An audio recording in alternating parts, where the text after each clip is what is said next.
Bonjour, je suis Nathalie Soyer, coach professionnel spécialisée en psychologie positive et en reconnaissance des émotions.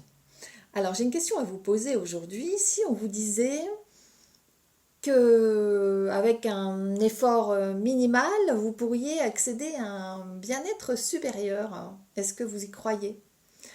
Alors, je vais commencer par vous parler d'une étude, une des études qui a été réalisée en psychologie positive, donc basée sur une tactique euh, qui a été proposée par le docteur Seligman, qui est un éminent psychologue précurseur de la psychologie positive. Cette pratique consiste à prendre un groupe de personnes dépressives qui vont pratiquer cette tactique pendant 15 jours. Au bout de 15 jours, on s'aperçoit qu'il y a un grand soulagement déjà chez ces personnes. Alors un soulagement, ce n'est pas une guérison, mais c'est un premier pas. Et voilà, l'idée c'est de dire, si ça ne va pas et que je mets des choses en pratique, forcément ça va aller mieux. Si ça ne va pas, si vous dites, bon non, moi j'ai envie de rien, je ne veux rien faire, etc., rien ne va se passer, c'est clair. Si vous continuez à vous dire que rien ne va, eh bien tout continuera à fonctionner comme vous l'avez commandé à votre cerveau. Le bonheur, en fait, n'est pas un coup de chance, n'est pas dû aux autres et n'est pas non plus possible avec un coup de baguette magique, puisqu'il se crée, il se construit et il se décide. Le niveau d'énergie également. Vous pouvez vous dire, non, je n'ai pas l'énergie pour faire quoi que ce soit pour aller en avant, mais en fait, l'énergie ne viendra pas tant que vous ne faites rien. L'énergie vient en faisant. C'est comme la motivation. Si vous vous dites, non, je ne suis pas très motivé aujourd'hui pour faire telle ou telle chose, eh bien, effectivement, vous n'allez pas le faire. En revanche, si vous vous forcez un peu en disant, voilà, ok, je vais le faire, je vais quand même faire ce truc-là, et c'est déjà un premier pas, et c'est déjà avancer vers quelque chose, même si c'est infime. Alors, on a observé quand même par rapport à cette pratique de psychologie positive, comme d'autres pratiques dans ce domaine-là, une grande amélioration au niveau de la variabilité cardiaque. Si vous faites de la cohérence cardiaque ou si vous connaissez cette notion-là, vous pouvez vous renseigner aussi pour voir quels effets positifs ça a sur le corps et le cerveau. Et également, cette pratique positive a un impact au niveau du cerveau émotionnel.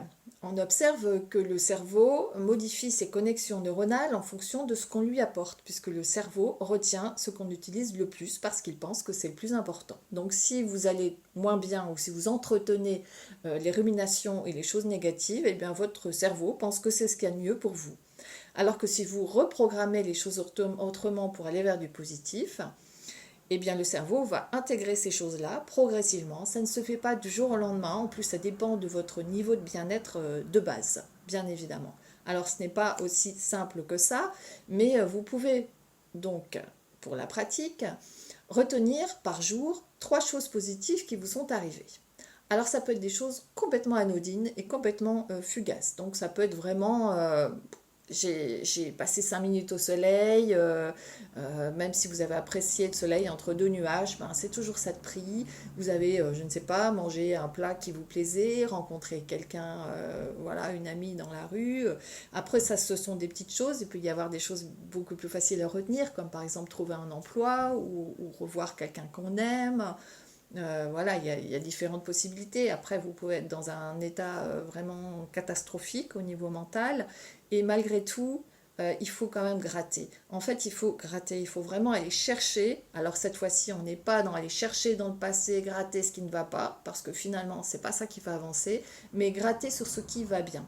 Alors c'est une pratique qui fonctionne vraiment très bien si on l'applique très régulièrement, c'est-à-dire tous les jours en réalité, et pendant un certain temps. Puisqu'après, vous n'avez plus besoin de le faire, puisque votre cerveau l'a intégré, et c'est un grand soutien dans les moments où ça va moins bien.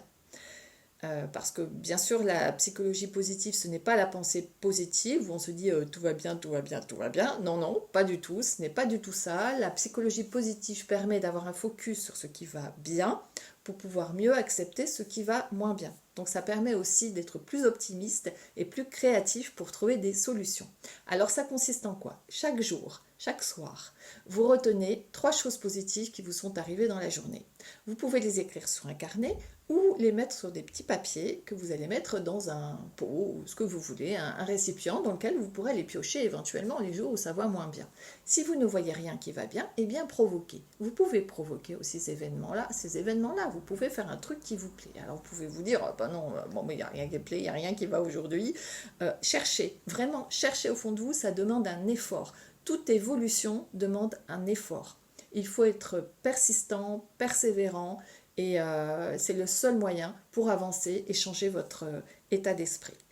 Alors si vous voulez réaliser cette pratique, eh bien n'hésitez pas à mettre vos commentaires en dessous au bout d'un certain temps, parce que si vous me dites au bout d'une semaine, bon non, ça ne marche pas, ben oui, c'est normal, ça ne marche pas, ou si vous le faites une fois tous les 15 jours, ça ne marche pas non plus.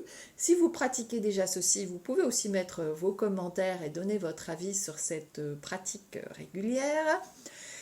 Et vous pouvez aussi réaliser ceci en famille. Pour les enfants, c'est pas mal parce que ça permet d'intégrer ça plus rapidement que nous, on l'aura fait en fait en tant qu'adulte. Moi, si j'avais eu cet outil-là pour mes enfants, croyez-moi que je l'aurais vraiment utilisé, et pour moi et pour elles. Voilà. Et bien, écoutez, je crois que c'est tout ce que j'ai à vous dire pour aujourd'hui. N'hésitez pas à liker ce post, cette page et vous abonner si vous le désirez. Voilà. Je vous souhaite une bonne journée. À bientôt.